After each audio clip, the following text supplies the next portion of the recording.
પણ આ તો તમને ને મને જન્મ દેનારી આ જનેતાની કઈ તાકાત હોય સાંભળજો. આહાડની હેલી જમીન, આહાડની હેલી, આકાશની માલ પર વીજળીના કડાકા થતા હતા.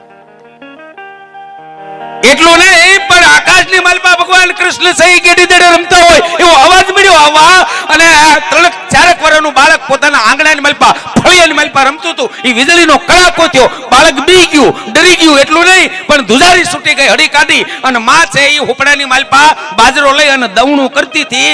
એ માના ખોળાની માલપા આવીને દીકરો પડ્યો, પણ આખો ધ્રુજતો હતો, કારણ કે વીજળીનો કડાકાની એને બીક લાગી હતી. માને ખબર પડી ગઈ, જેને અમૃત જેવા દૂધ પાયા હોય જનેતા દીકરાને તો સાહેબ રગ રગ જાણતી હોય ને, જેના રૂવાડે રૂવાડે માનું દૂધ હોય, એને ખબર પડી ગઈ વીજળીનો કડાકો થયો, મારો દીકરો બી ગયો છે, હવે એને પૂછીશ ને તો મારો દીકરો રોવા મળશે. માએ પૂછ્યું નહીં, શું કીધું ખબર?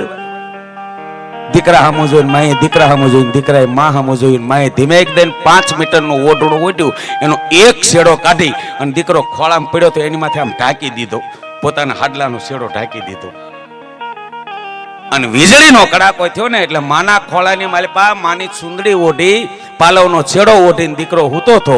વીજળીનો કડાકો થયો એટલે સુંદડીમાંથી દીકરાએ નજર કરી અને વીજળીને શું કીધું ખબર? કે એ વીજળી, હવે તારા બાપની તાકાત નથી, કારણ કે મારી માથે મારી માના પાલવનો શેડો પડી ગયો. હવે તારા બાપની તાકાત નથી મને બીવરાવી. એક માના પાલવનો શેડો જો બાળક માથે પડી જાય અને સાહેબ વીજળીનો ડર મટી